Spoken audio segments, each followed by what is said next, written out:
G'day and welcome back to the Life Outside podcast. Each episode we share stories from outside to hopefully inspire you to get outside as well. My name is Cam Bostock, and on today's episode I chat to Lucy Barnard, also known as Tangles and Tail. Lucy, alongside her dog Wombat, has spent the last 5 years traversing the length of the Americas with the goal of becoming the first woman in history to do so. She's about 2/3 of the way through her epic adventure so far, having covered over 20,000 kilometres through 13 countries. Lucy is briefly back in Australia, renewing her visa and touring her new film, Heading North. She graciously gave up a morning to join me in person on the Life Outside podcast. We hope you enjoy. Lucy Barnard, how's it going? Going good. Thank you so much for coming on to the Life Outside podcast. Appreciate you giving us some time while you're in Perth very, very briefly. I'm excited to be here. Hell yeah. You're currently walking around the world, but you're in Australia for a few weeks.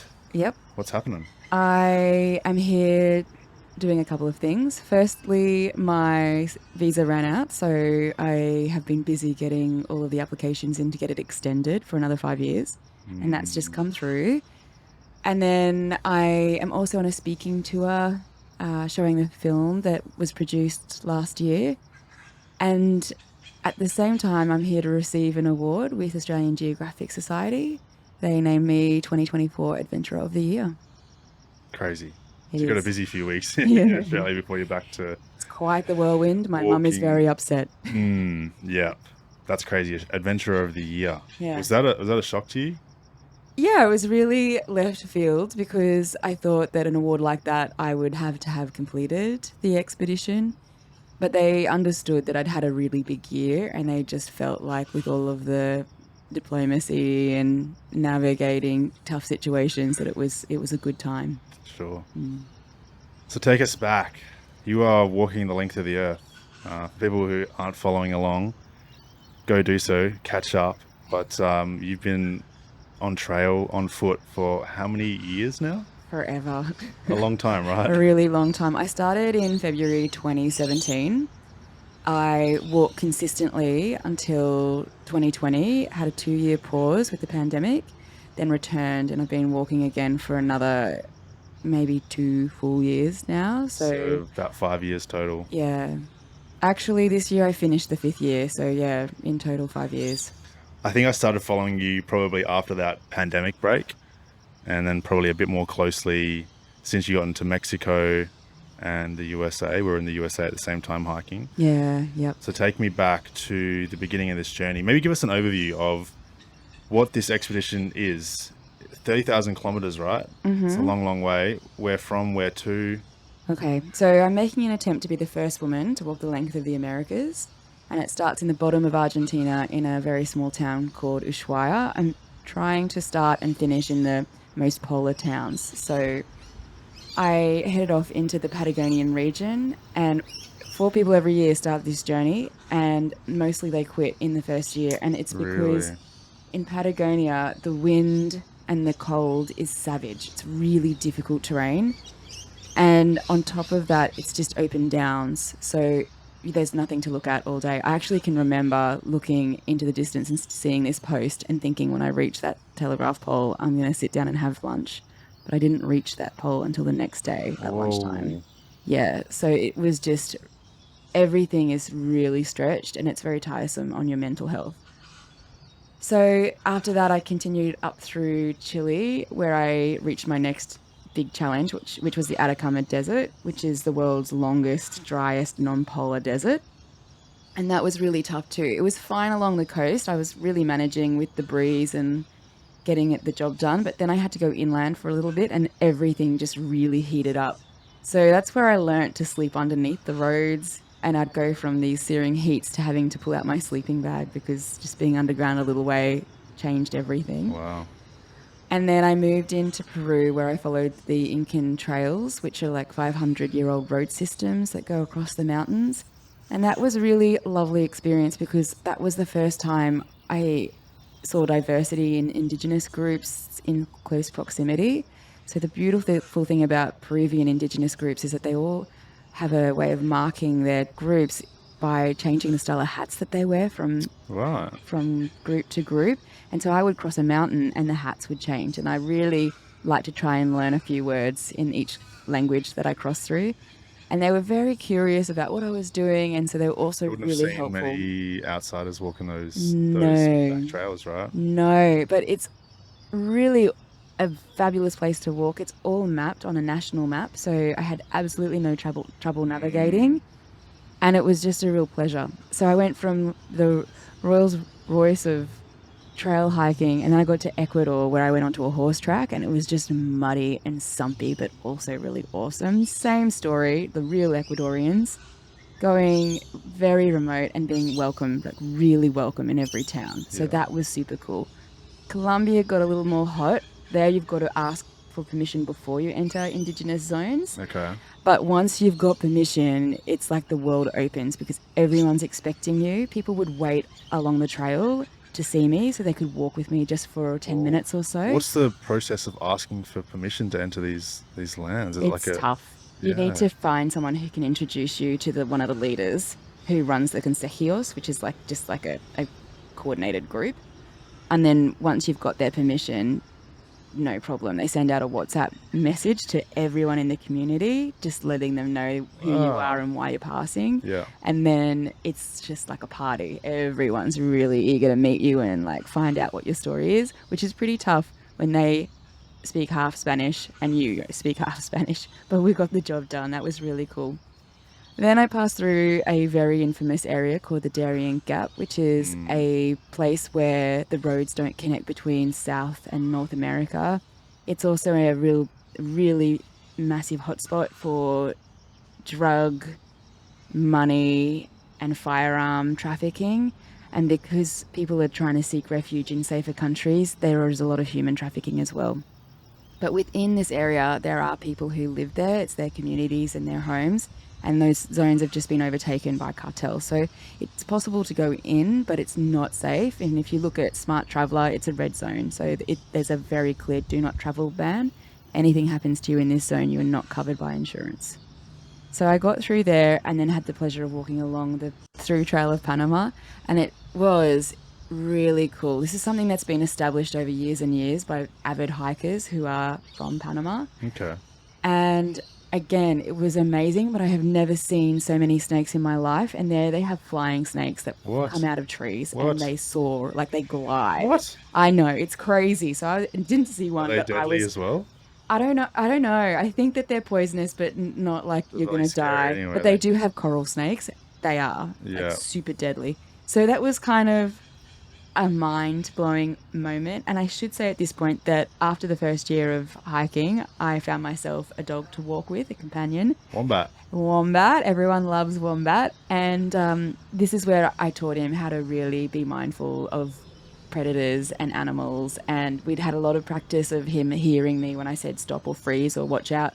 Because through Colombia, that's where they start using electric fence for cattle. And he's learnt that if I say that near a fence, not to go through unless I've got it ready for him. Has he had issue with a fence like that before? A lot. We have had, both of us have been shocked a lot. Yeah. Oh, wow. Yeah. Oh. So this is all still the first year or? No, so in the first year I got as far as Santiago in Chile. Okay. That's where I found Wombat. Then I continued and the times start to blur a little bit.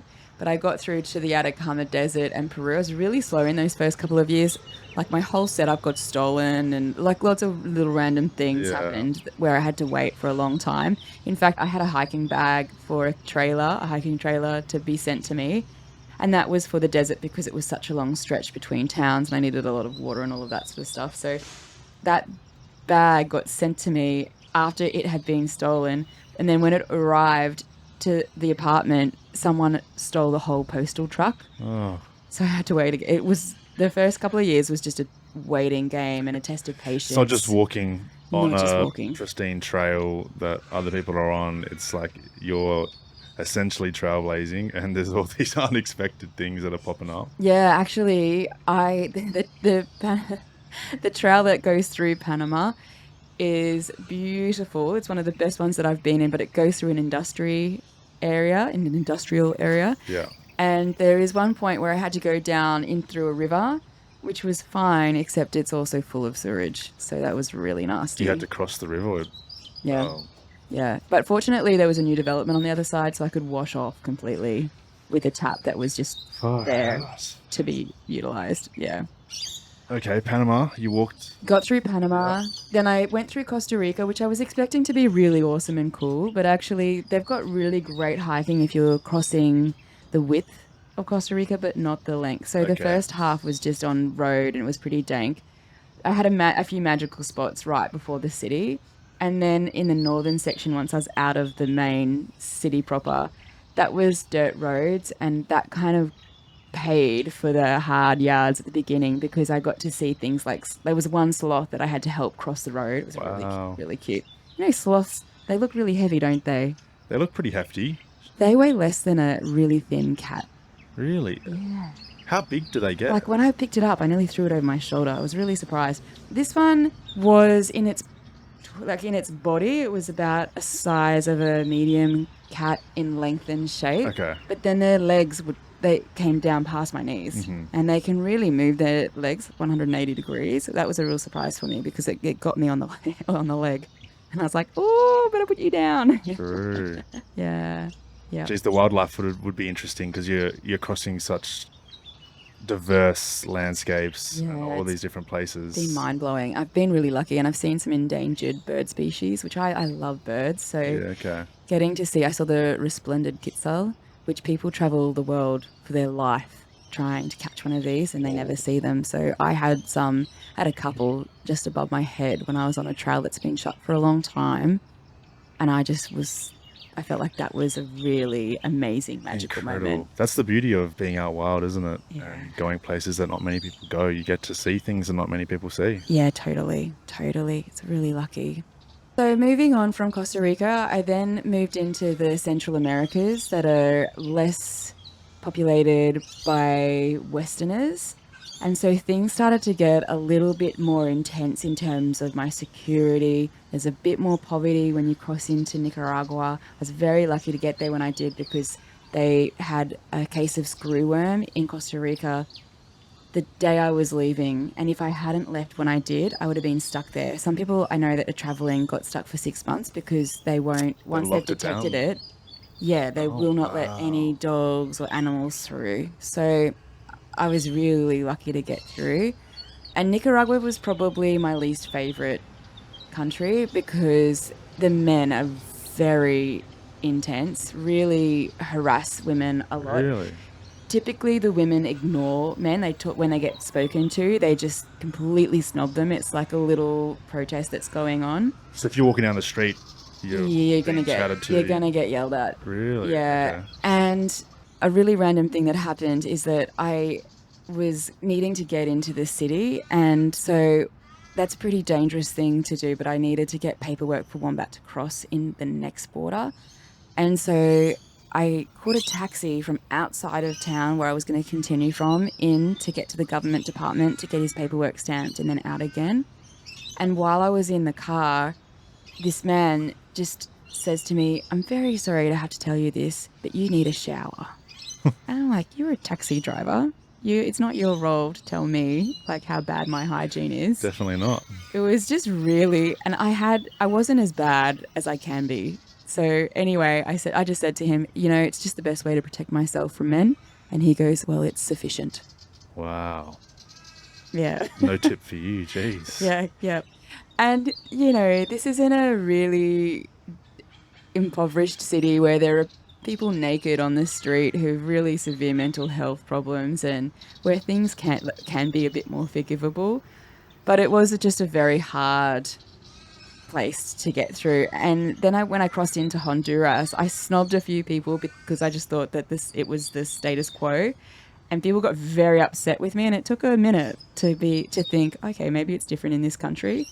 And so when I had to walk past a bunch of truckies again, and when I saw them, I was like, "Hey, how you going? What's going on? I forgot something at customs. Ha, silly me." And they were very embracing, and that's when I realized that it was going to be a really cool country. A lot of people had expressed their worry for me there because they have had some very hard history. In fact, I passed a town where they had been targeted by rogue groups about 7 years ago, and the whole village had been completely traumatized. by a big massacre. And I met people that had got missing limbs from being shot at, lost their whole families. And so when I passed through that town, everyone really embraced me because they've got a very strong community and they just wanted to make sure that I was doing okay. So it's interesting that just crossing a border, probably not that far of a distance, but the culture is just so different. Immediately different. And I have experienced that so many times. In fact, when I went from Chile into Peru, the Spanish that I had learnt was completely, they just couldn't understand a thing I was saying because it's so different. So I was pretty sad to leave Honduras and move into Guatemala, but Guatemala was very special because that was my halfway mark. And I had a friend of mine come and join me. He goes by Outback Mike, but Mike Atkinson came. I follow him on Instagram. He's so knowledgeable. He's a dude. Yeah.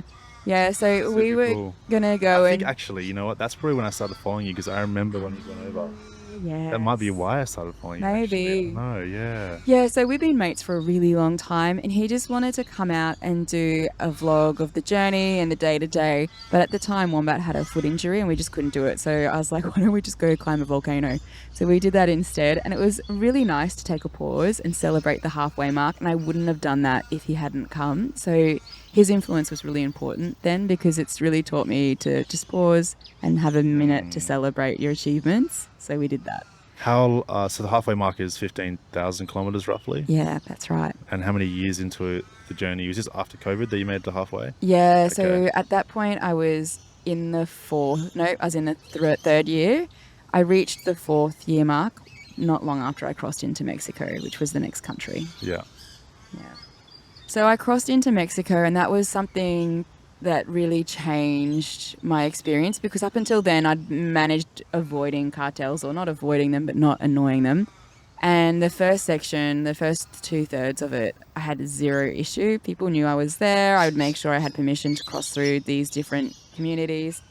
And it was working out well. And I got some bad advice. And this has happened on a number of occasions where people are just not paying attention to what I'm saying, or they just assume that they know where I'm going when they don't. And I did go through an area where I really did need permission, and it ended in a very hostile moment for us. Right. Yeah, but I had support then. Well, tell us about that. So you didn't get permission? No. You didn't think you needed it? The police had said that we'd be fine from there on out and that we really didn't need to talk to the communities. I was on a back road heading towards the border. We had just summited a really steep, dry section. It's very hard to turn around. I had a van that was supporting that. I'd raised a lot of money to get over into this area because we were worried about the heat. We were passing through the Chihuahuan Desert and we were concerned about just the vulnerability to hostile groups. And so I remember hiking along this really barren road and looking up and seeing a spotter up on the mountains. And he was running and he had a radio in his hand. And it was this is someone from the cartel who is watching to see if anything out of the ordinary or anyone is passing without permission. And they already knew that we were in the area because I'd had a chat to some kids that are on watch and they were explaining that they're not the cartel, they're an enforcement group.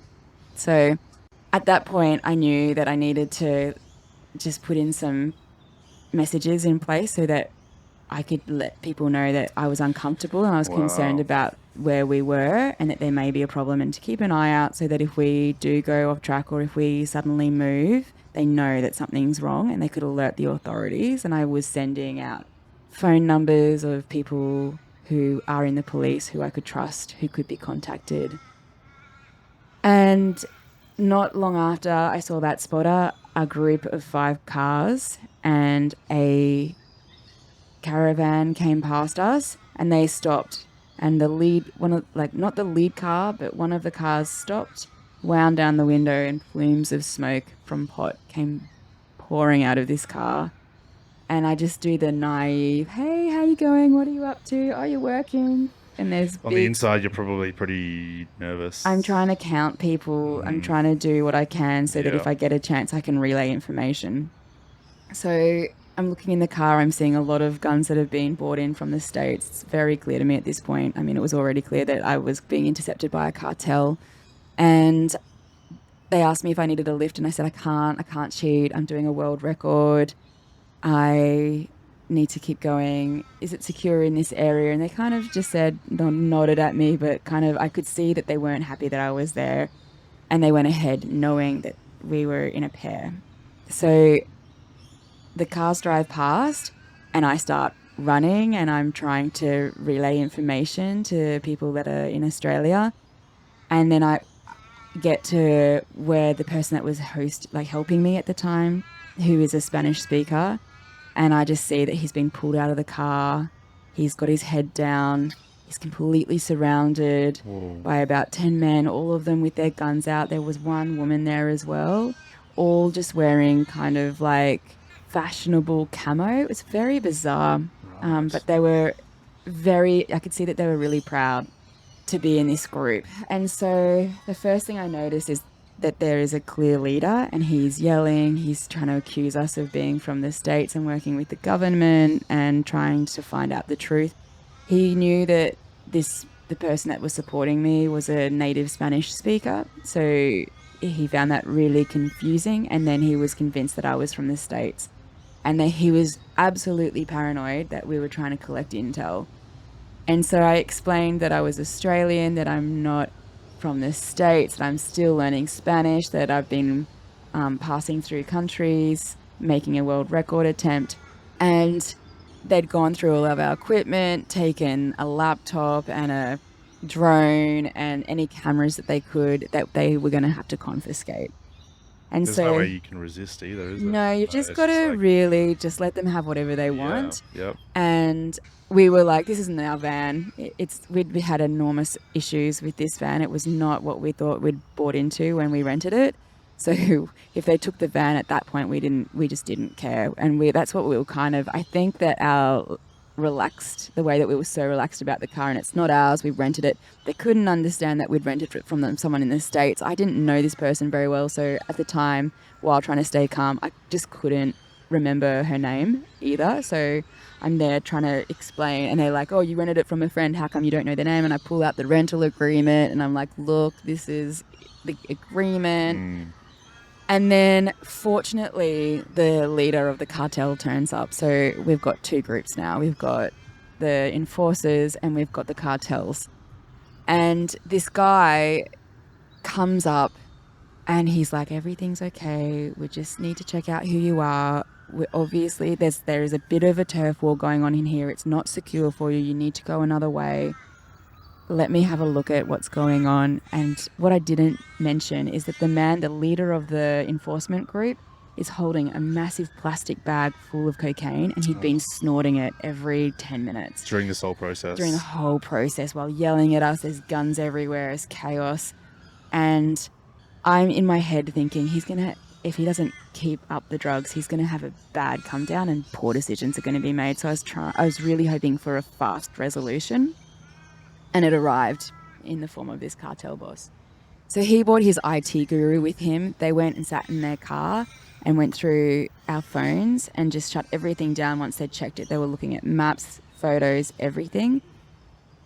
And just like a miracle, when I got my phone back, there was one thing left on the screen, and my support persons was just, everything was shut down. And the one thing that they left up there was a photo of me in the Darien Gap with what looks like militia, helping them.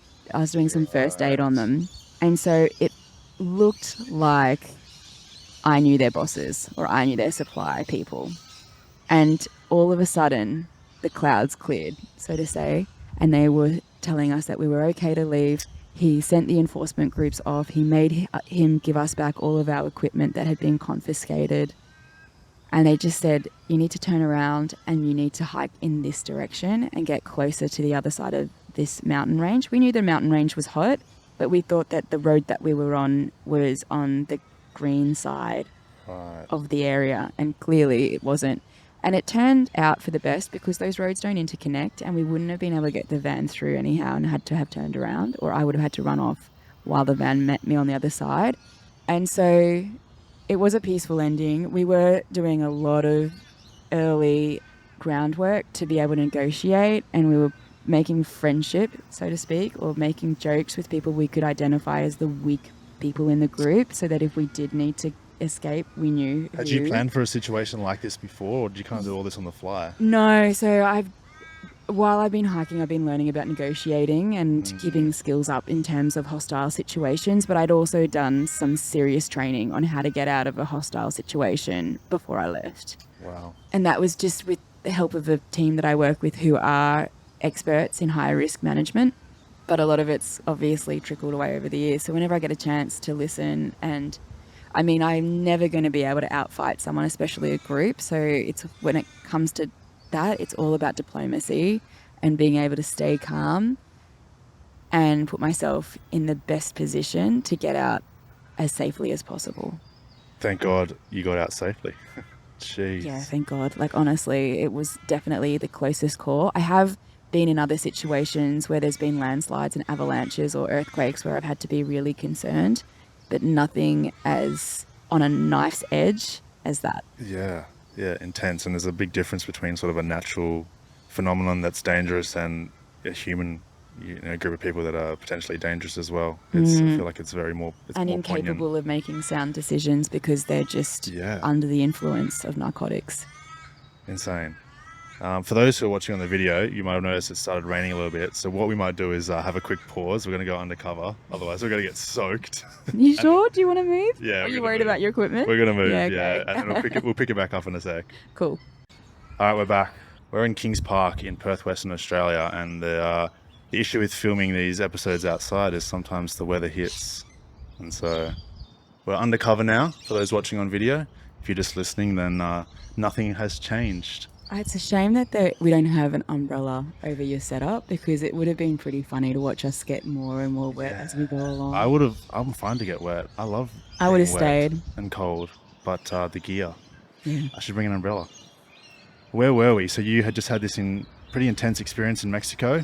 What was the next few days like after that? Because were you a bit rattled or? Okay, so I should say that because I was in the desert and I needed this person to help me get across the border, he was a backup. So I've had problems at borders before. I just had a bad feeling about this one that was coming up, and I wanted a male fluent Spanish speaker there to help me get through. But in the end, we got to the border crossing a few days later, and they didn't ask to see anything. We just went straight to the US side. They were like, this was get out of here. the Mexico-US border? Yeah. Okay. It's a really quiet border. I'd chosen that strategically as well.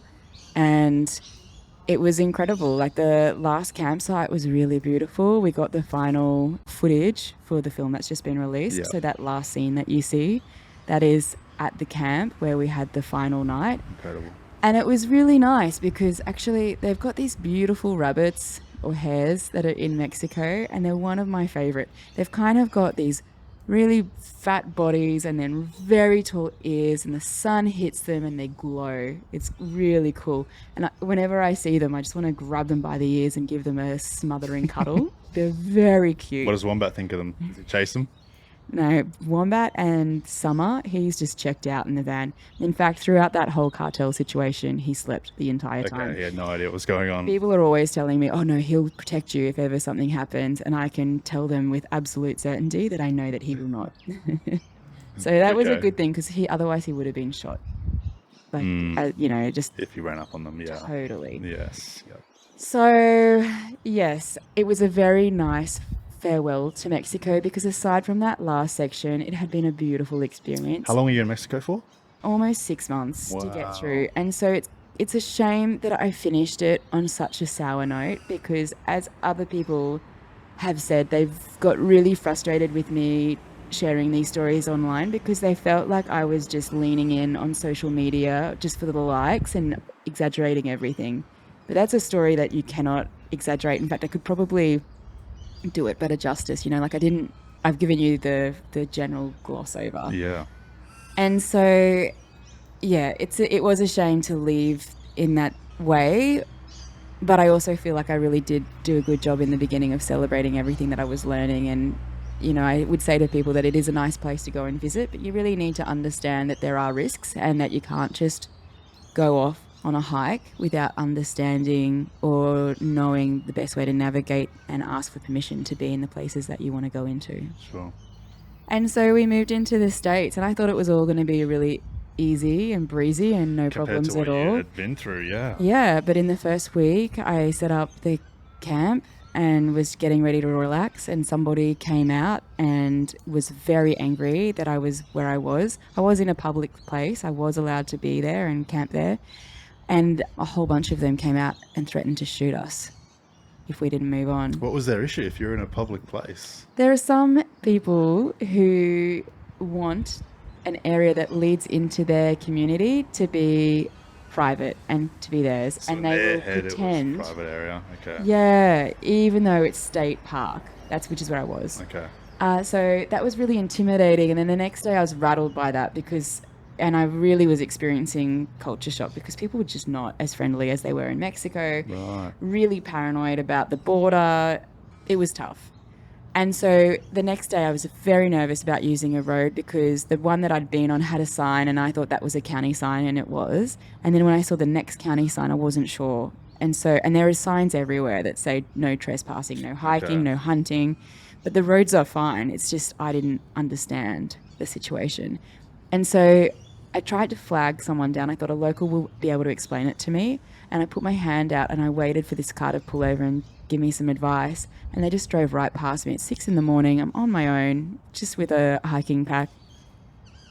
And when I look at the car that passed me, it said sheriff on the side. So it was a police officer, and they just didn't care.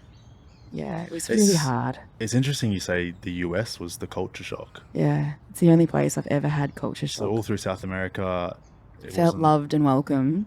And then I went into a place where there is a lot of fear about people having their homes taken from them. That it is, on a day-to-day connection, far more hostile than anything I'd experienced before that. Wow. It was hard. But I did also meet people who made up for it and would really make an effort to cheer me up. And now they message and see how I'm going and is my experience better, and explain to me that that little area where I was especially is a bit unusual. And so that was really helpful. But I didn't really find my feet in the States until I hit Colorado, and then I really fell in love with it. Yeah, because obviously I spent 6 months last year hiking in America. And I mean, for me, I had only positive experiences with the people. Just incredible generosity and kindness and openness. It was really one of the highlights of the trip. But I guess it's the same with any country. There's places that are different to what's normal, and that's the same here in Australia. That's probably the same in a lot of countries that you've been to. Yeah, and I thought that maybe it had something to do with the way that the political parties are favoured in each state. Yeah. And you can tell there are small things that are different depending on what state you're in. Like in Colorado, if you pull up to a truck stop, there are going to be facilities for people to go and use the toilet. But in Texas, there are no facilities. You just have to take care of yourself. So little things like that make really obvious differences for me, state to state. And so I was actually concerned that when I left Colorado and went into Wyoming, which is a red state, that I would have issues again. But they're very isolated, and Wyoming has been by far the most embracing, caring place that I've been, where people are continuously checking up on me. It's also headquarters for Knowles. Did you know that? No. So Knowles is a outdoor education, really old facility. They've been around forever, and they teach avalanche courses, how to be a guide, all of the things. So that was really nice to run into them as well, especially as I'm heading into snowbound areas where I really need to learn, especially as an Australian, how to exist in a cold climate. So it's a great playground for me to get on my feet, and a safe place too, because help is not too far away. Whereas when I reach Alaska, I'm going to be very isolated. So that's the next phase. I got to Yellowstone National Park. So you're, that's where you are now. That's where I'm up to. I'll return there, and I will be trying to figure out how best to be mobile on top of a pair of hiking skis that don't slide, so I don't get in any strife about cheating, walking the length of the world around my skiing. And at some point I'll be having to tow a sled as well, because the distances between towns are going to be pretty far, and Wombat's going to get pretty shitty with having to get his way through snow after a certain period of time. I know that he will get tired and want to have a little snooze. He loves hitchhiking. It's been a problem that I've had to get a professional to train out. Wow. Yeah. So you've been sharing a lot of your journey online, obviously. Have you had people criticize you for different things? You say, you don't want to, you worry about people saying you've cheated or something like that. Have you had people online that have criticized you for different things? Yes, but it's been very infrequent. I have such a loving community. It's a very nice space to be in. And I also know that, for example, the person that really came down on me about sharing what was going on in Mexico, so many people have been following me for so long that they know that mostly I just share loving stories, because that's what I'm all about. I just want to spread joy. So when I said this one thing that I was really struggling with, there had been a lot of fear. I'd had dogs attacking me, all of this sort of stuff. When one person came in and said that she was just sick of people trying to get likes and da-da-da-da-da, the community really came in and showered me with love and explained to her that this is something that's unique. And then later I felt like it was a really important conversation. So I was traveling with Bailey at the time, and we put together a reel that just explains the statistics of Mexico, and that you need to not be deliberately naive about where you're passing through, and that it's not the same for everyone, and that I can't just reroute hundreds of thousands of kilometers to avoid these areas, that at some point I have to cross through them. And this was, at the time, the best way of doing that. Yeah, you're traveling these places like no one, well, not many people ever have. If you're in a car and driving, you can potentially You can get away. reroute Even on a bike, you can dodge. get away Yeah, better than I can. you're on foot. Yeah. There's a certain pace you can go, and you can't increase this. The distance you're walking by hundreds and hundreds of kilometers. to And there's a avoid lot of places. visibility. People tend to know that I'm coming before I get there. So the risk is elevated in comparison to any other mode of travel. I've also run into people that have been really uncomfortable that I'm traveling with a dog, and that they're concerned that dogs aren't built for long distance hiking. And I carry supplements for Wombat, and I have a first aid kit for him. I know what meds I have that I can share with him, which really blew my mind when I was learning about that. And he really, even though we're on a long quest and it's endurance for me, it's not for his breed. So there's been occasions when I've needed to explain that to people who've felt really worried enough to email me, and I've been happy to explain to them that I've got a beacon, he has a 24-hour vet, all of the things. And otherwise, it's been pretty great.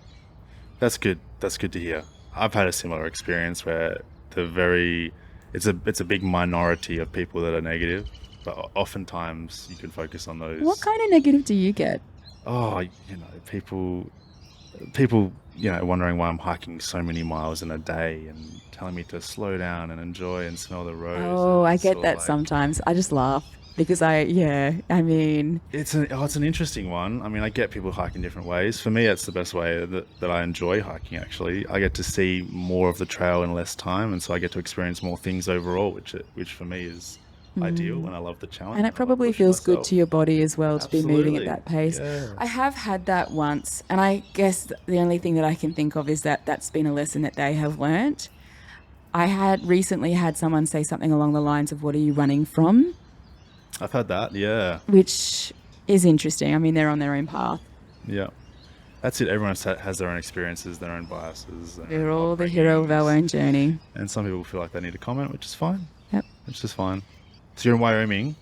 How long left? What's the route as well to reach your endpoint?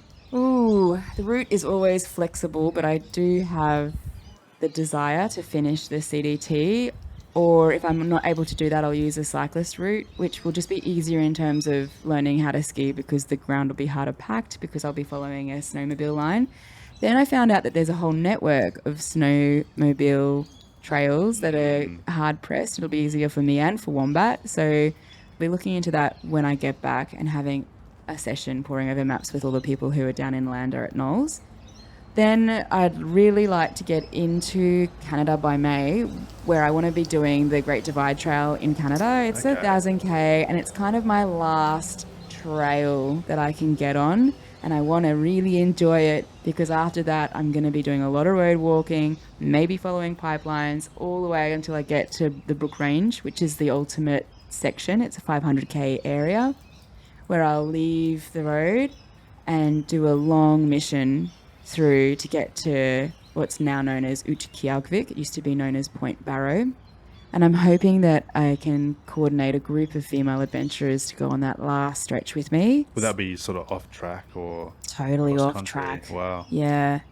And I'm talking to some people who've had 9 failed attempts at getting through this one section. So it's not for the faint-hearted. It's going to be very difficult. Sounds like the ultimate finale. It is the ultimate finale. It's the place where I really need to be careful that I don't get eaten by a polar bear. I feel like if something happens to me in that last stretch, it'd be a real kick in the guts. Yes. I'm sure you'd go back though, and you wouldn't complete it one way or another. Yeah, I mean, ultimately, I can go all the way to Prudhoe Bay and then use ice roads. But I don't want to be walking along roads where trucks are going, trying to get all of the equipment in. It's like there's one window of time where they can get supplies through to Utqiagvik, and it's far cheaper than getting these cargo planes that they have to get in to get supplies. So it won't be a quiet or very safe place to be, although it won't also take very long for the truckies to know that I'm there, and then it'll be easier because they'll bring resupplies, so it'll be a textured finish is how I like to think of it. I've got an ideal way, and then I've got a practical way. One way or another, you're getting there. But you're obviously gonna get a ride back out of there, right? And not walk the 500k. Yeah, I am. They're actually get a helicopter or something.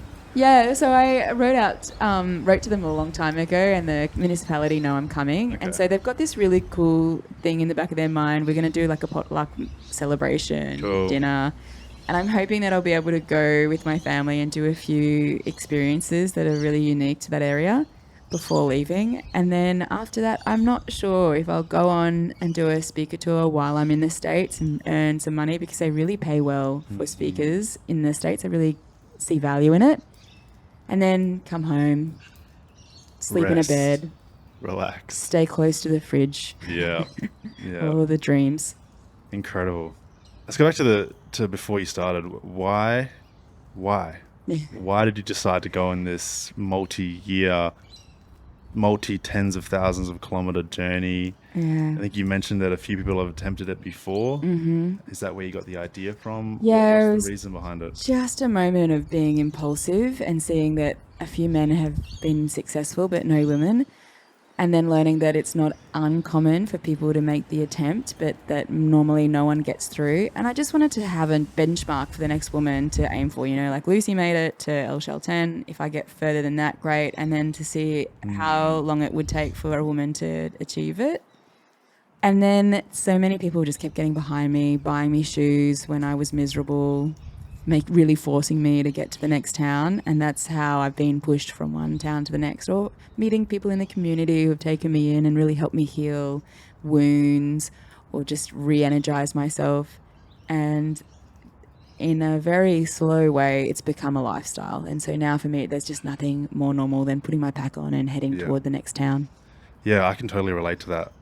Doing a lot of through hiking. A month or two in, it just becomes the normal. Yep. And it's weird to think about not being on trail and not waking up every day and walking all day long. Yeah, it's very nice. It's like a primitive, old human kind of thing to do. They do talk about epigenetics and how personality traits can be inherited. And my grandfather was a scientist, or a naturalist, they called them back then. And he would go into very remote places looking for moth species, and then his ultimate job was walking from Papua New Guinea all the way down the eastern Australian coast, naming moth species as he found them.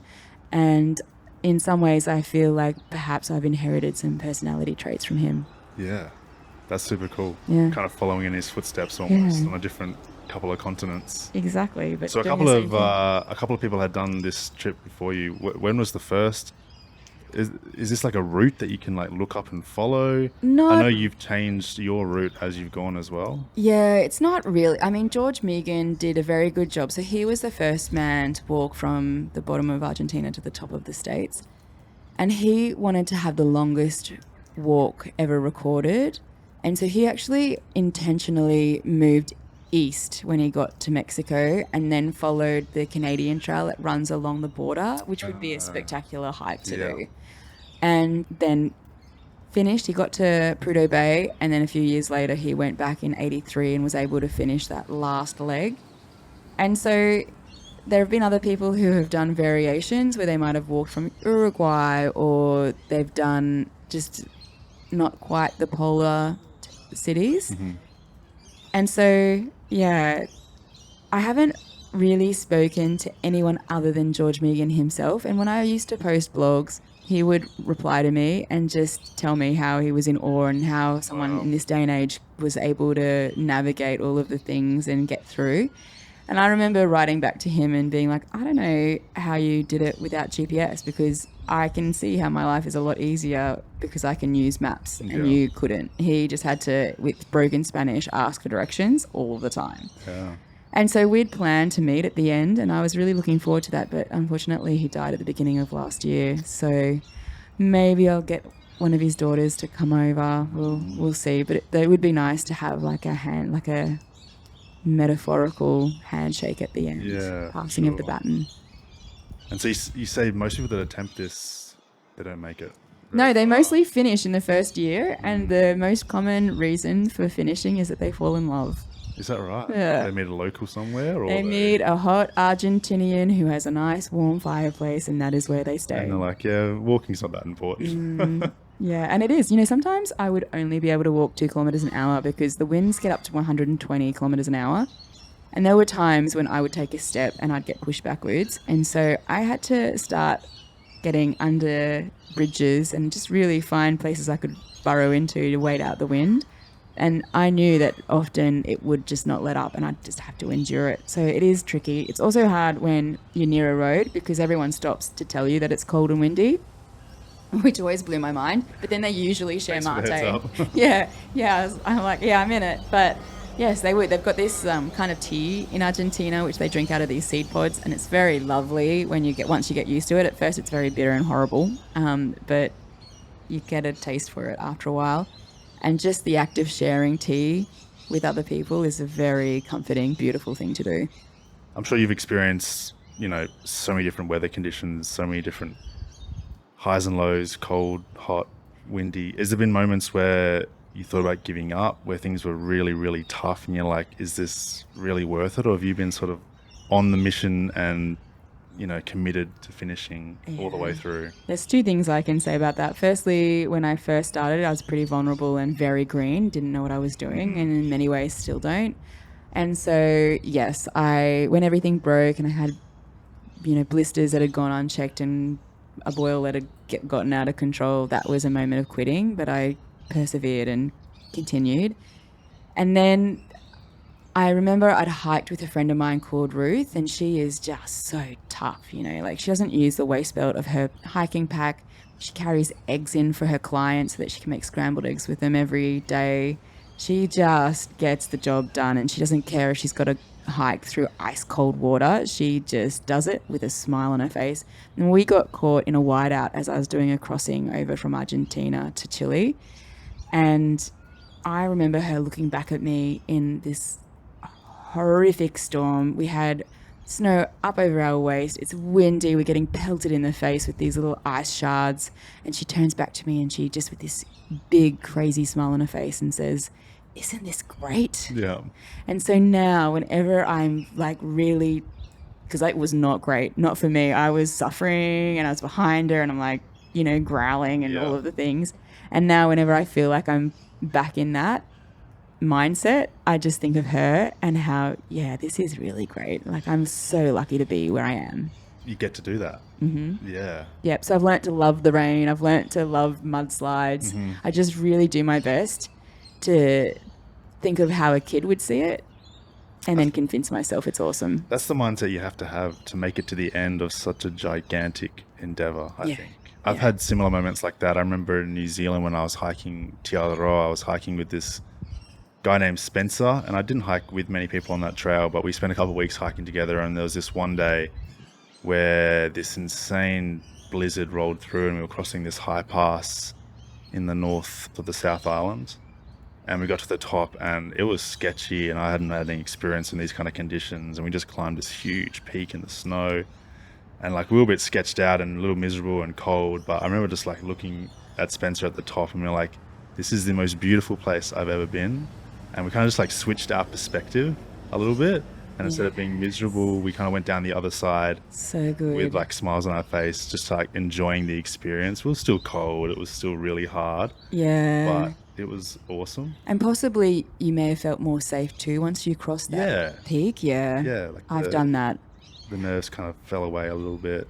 I've always just tried to keep that positivity on trail because, like you said, we get to do this. We're choosing to do it. It's not like we were forced into it.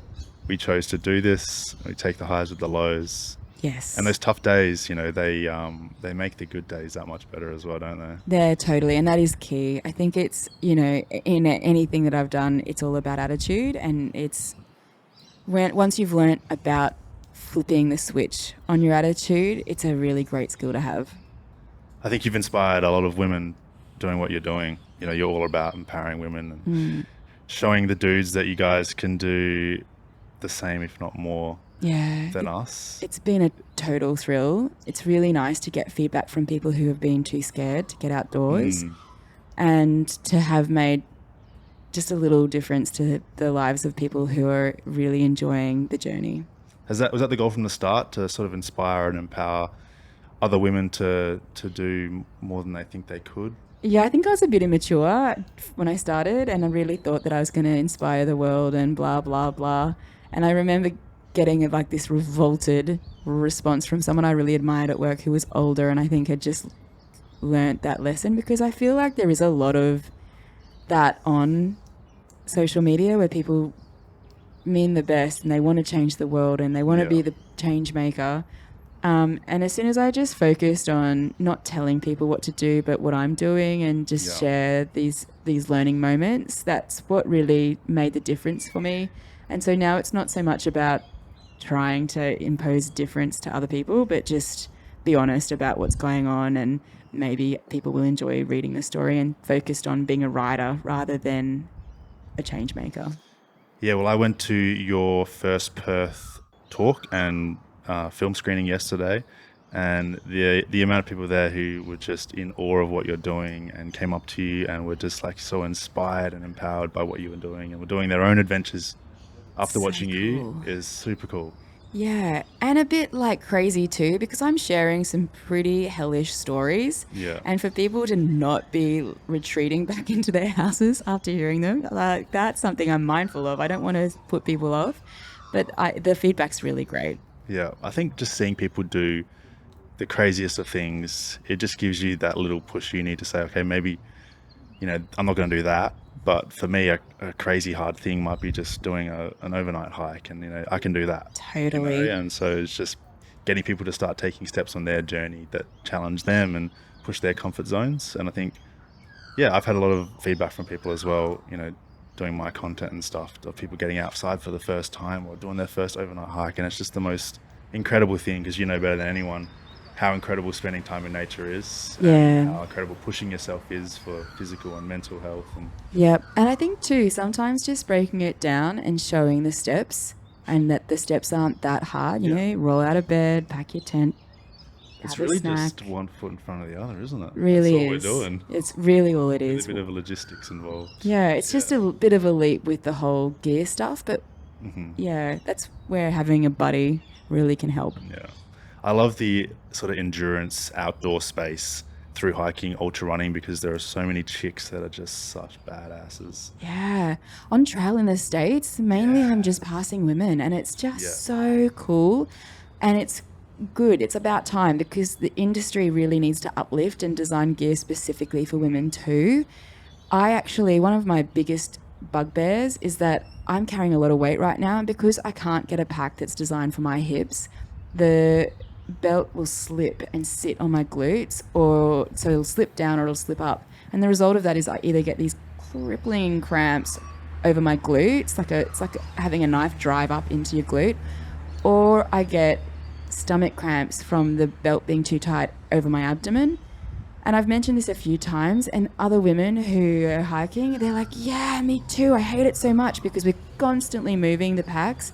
So it's really great to see that more people are getting in and getting involved, and that we're hustling the people that are supplying gear to be like, you need to step up. And that's super cool because once they do that, then it's going to be better for everyone. More doors, yeah. Yeah. Yeah, on the Pacific Crest Trail, I was so inspired by some of the gals that I was meeting. I hiked with a girl named Emma for almost the whole trek, and she would out-hike me almost every day. She's awesome. I'm sure I follow her. That was really cool to see. Incredible, super tough. Yeah. And just loves being outside. And got grit. I remember there's this on the PCT, people do the 24-hour challenge. I don't know if it's a thing on the Continental Divide Trail as well, but just basically hiking as many miles as you can in 24 hours. It's just a very arbitrary thing to challenge yourself when you're at the peak of your fitness in Oregon, which is sort of like a bit over halfway on the trail. And I remember this chick, Alexa, who also posts on Instagram, she attempted the challenge and she walked 120 kilometers or something. Wow. Ridiculous. It blew my mind what she did, and she documented sort of the whole thing hour by hour and just gave updates. And that is so cool to follow along. And so my goal was to just I was like, I'm doing it now. That's inspired me. I'm just going to try and match her. And I managed to just match her. Brilliant. On the same stretch. But there's just chicks out there doing incredible things. Did you follow Tara Dower on the Appalachian Trail? I think I may have. She'd got the speed record, right? Speed record, the overall speed record. Bloody brilliant. Female. Just so good. Just incredible. Yeah, the thing that I find in terms of connecting with community that are doing really awesome things is that I have a real knack for being in places off season. And so I started in summer in the desert in Mexico. Right. So there was no one around, and I really missed. I don't know what the challenges are on the CDT because I've been out there. Okay. The only time there's been people was when I was on the Colorado Trail, and that's it. So you've mostly hiked alone. With Wombat. Yeah. You've had support vehicles and maybe people hiking with you in parts. Yeah. I've had friends join me, and now I really discourage that because it's just been too much of a strain, people not being able to keep up. There's a lot at stake because I need to get 3 places before my visa expires. And also it's kind of become like a private thing for me where it's a job. Sometimes I have to dig in and I don't want to have to put on a front when there's someone else around. What I would rather do is hang out with my friends when I'm offline and I don't have to worry about the storytelling and just getting the visa pushed forward. So I'll kind of peg out times when I'm going to have a rest and then invite people to, if they're going to be in the area, to join me for that instead. Do you enjoy walking alone? Yeah, I love it. Well, I'm not alone. I've got Wombat, so it's kind of like just being on the best dog walk ever. We haven't talked enough about Wombat yet. What's the I don't know the story of how you found Wombat. I don't think I've actually heard that before. All right. So I got him when he was 8 weeks old, and I had known that most people quit in the first year, so I waited. And once I'd hit that milestone, I thought, I'm going to give this a real go. So did you always kind of want a dog? Was that on the plans? Always. My blog has always been Tangles and Tail because I had the intention of getting a dog. Interesting. Yep. But I just didn't want to get one and then have this dog that I'd have to bring back to Australia after a month of hiking and then quitting. Yep. And I needed to get the systems in place too so that I knew I could look after the dog. So I'm just close to the Atacama Desert. It's been a year. I've got this hiking trailer and I was trying to rescue a street dog or find an adult, and I just realized that the injuries that they've sustained and the unpredictability in their behavior, it was just better to get a dog as a puppy so I knew what I was in for. So I found him and he did a lot of riding in the cart. He was very upset when I kicked him out when he got too big. And I put up a voting system on Facebook back when I was pretty prolific on Facebook, and it turned into a nightmare. We had some people talking about it last night because there was a massive blow up, huge fight. Someone hacked the system and tried to rig the voting so that they got the dog's name that they wanted. Oh, okay. And in the end I had to filter all of that out and it came down to Wombat, but the names were Drover, Wombat and Yuki, and the person that was really unhappy wanted Yuki. Okay. So there you go. There's some drama in naming a dog. There was massive. There's drama everywhere. It was really funny. It was super. People were very invested in Wombat. Anyway, we got through that, and he has just been by me ever since. I've definitely had more issues than him. As I mentioned, Dr. Farley joined our team not long after I got Wombat. She just wanted to be there for me if ever I had any questions. So she's on my beacon, and I can text her when I need to. And then she started educating me about medication, what I should carry for him, supplements, because he gets cramps sometimes, like these tonic-clonic cramps in the back of his legs. That's just indicative of him not getting enough diversity in his food. Yeah. And voila, happiest dog on the planet. Does he ever wear like doggy shoes? What's Wombat's gear? He has a pack? He has a pack. He's got a jacket. He's got a rain jacket, and he's got a puffy. Okay. And he carries our snacks, which he loves doing. And I have had shoes for him, but he generally hates them. Yeah. So I'm chatting to a friend today about what she uses, because she's actually got these puffer booties that her dog has all the way up to his shoulders. And I'm thinking that might be good for when it gets to the proper cold areas. How far can he walk in a day? What's the farthest Wombat's done in a day? What's the farthest you've done in a day as well, actually? The furthest that I've done is about 70 kilometres. Yeah. And that was running over mountains. It was very nice. Would be an awesome trail running competition, actually. I was really pleased to have done it. And it was only because that was an area where I had support, but they couldn't get the car through. And we really had to hit 50 kilometres a day over these periods, or I was going to miss my visa. I was going to miss the border with someone who is a Mal Spanish speaker, all of these things that we'd strategically aligned. Yeah. And so I just gunned it, put on a pack and got there. Wombat. Has he done some big days as well? Wombat is less motivated to do the big days. I'm sure. So I think the most he's done is 45k, and we did a lot of little rests in between. You know, it's impressive. It is impressive, but it's also not, because blue heelers, when they are working, they do 70k's a day. Wow. Yeah, so they like on the farms. Guys, right? Yeah, so he is like, when I went, we consulted, Dr. Farley and I consulted with a dog nutritionist who's an expert researcher in endurance dogs. And when we told him what we were doing and what we were concerned about, he got all the stats from us, how old he is, what he weighs, what distance he's doing, all of the things, what he's eating, the fat and the protein content. We were going to really nut this out. And when we told him that he was doing on average 30k's a day, he laughed at us. And he's like, that is not an endurance dog. That is a dog outdoors enjoying nature. Yeah, this is normal. Just a happy dog. Wombat's built for this. Yeah, he really is. Like. Yeah. And then actually doing it every day, he's going to be adapting just the same way you would be. Yeah. Yeah, totally. And endurance. Yeah, and when we do have rests, I do start him off slowly. Yeah. For me as well, but just to get our rhythm back and have time to be calm and practice all of the commands. But that's not to say that when we get into town that he doesn't love a good couch. Mm-hmm. He really does. And lots of food, I'm sure. Yeah, he's into luxury. So you are currently on this film tour. You've been to a few states so far. You're currently in Western Australia. And then I think you're going to Sydney next. Yep. And then Canberra to finish it off. Yep. Tell us about the film, the production and the tour. Yeah, that's been really awesome. So Paddy Palin got on board and sponsored a couple of films to be made. I'm hoping, we budgeted for 2. I'm hoping we can get 3 out of the funding. And the idea is to help me launch a career once I finish the expedition. So I'm very eager to go into Indigenous groups and do ethnographic filmmaking, which is where you try and convey a story from the perspective of the people you're talking about. And the ultimate goal is to give you a sense of awe, to really appreciate what their purpose in life is and to experience that moment of success with them. And to be left feeling like you really admire and revere what they do and you'd love to give it a go, but also appreciate that that's just not your life.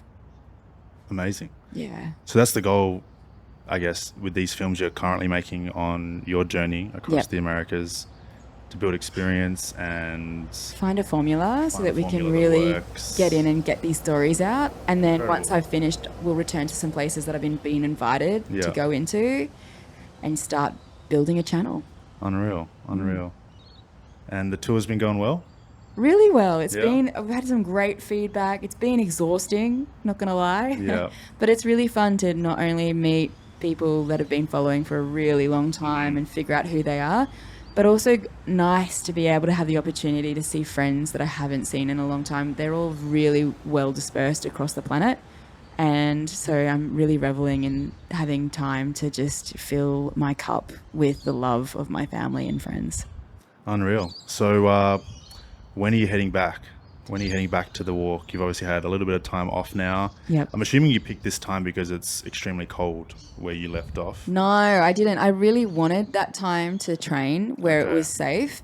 It was purely because my visa expired It's just the a visa. couple of weeks ago. Okay. Yep. So you just kind of lined up the visa expiry with this film tour. Yep. Sort out the visa at the same time. Paddy Palin were amazing. They heard that we were coming back, asked if we could try and meet the same time frame to getting the film developed, go on another tour, because I'd done one with them previously when I was here a few years ago, and it was a real success. And they were just like, "Come on, you let's make some time for this," and I was all for it.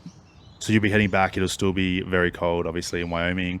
Are you planning to be in Alaska during summer then, when it's, as warm as possible? Or is it just whenever you get there? I actually want to be there in winter. Yeah, okay. There's a few reasons. One, there's just like a really hostile mosquito problem in the top of Alaska, and you will get I have seen footage of people's tents where they're just covered with these mosquitoes that are just like attacking. That sounds way worse than cold. Agreed.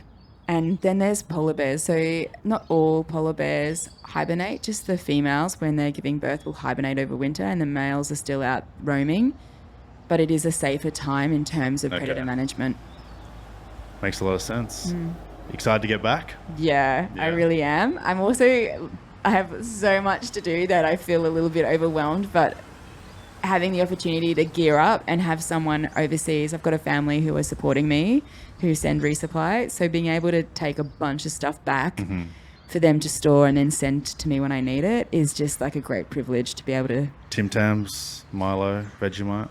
Vegemite for sure, that's definitely one of the things. But I'm looking forward to taking over a bunch of cherry ripes with me to give to people who haven't tried them before. I know there's something similar in the States that they really enjoy, but I feel like a cherry ripe's a level up. So I'm going to pack a little food sampler for the people that have been awesome to me and take it from there. Chocolate here is so much better than the US. So much better. I don't know what they use. They have an oil that they put in and it's just ruins. They don't actually use sugar either in half their stuff. And the texture is off. It's honestly disgusting. I didn't eat chocolate over there. No. The good stuff is imported, which means it's really expensive. Yeah. We found Tim Tams though in like a store over there, and so I bought heaps and like shared it with all my friends on trail. You'd have been like Santa. Oh, it's so good compared to there. Did you teach them the Tim Tam slam? I've done that with a few people. Yeah, my mate Dan, who's another Aussie who I hiked with, he gave the rundown. So much fun. I got Mexican police to do that, and it was hilarious. Just watching their face, and their eyes erupt when they feel the explosion. That was really fun. Epic. Well, thanks, Lucy. Thanks for chatting. Having me. How can people follow the journey? Let them know where to follow you and how they can support you as well. Oh, totally. So the most prolific place to follow for stories is on Instagram. I am occasional on YouTube, but I really put a big effort into those videos. And that's Tangles and Tail. Tangles and Tail on Instagram, and then there's a link to my YouTube channel. It's just my name, Lucy Barnard. Perfect. And then if people are really dialed in and they want to help me put food on my plate, they can become a Patreon member, which has just been shifted recently. So we call it an Entangled membership, and they can sign up to that through my website. Unreal. I'll link all of that in the description below for our listeners, and I encourage everyone to go follow because what you're doing is incredibly inspiring. It's been awesome to follow along and actually meet you in person finally. We've been chatting on Instagram for a while. I remember when I was on the PCT, you had just gotten to the CDT and we were like FaceTiming occasionally. I know, and I thought I would race you, and then I ended up having a break, well-deserved, after slamming my way through 50Ks a day for 3 months through the desert. And I was like, why keep pushing when you don't have to? Yes. It's incredible to follow along and be a part of the journey. So everyone jump on board, and we'll chat soon. Thanks for having me. No worries. Thanks for listening, guys. Make sure you follow the podcast, rate the podcast wherever listening to it as well, and we'll see you in the next episode. Cheers.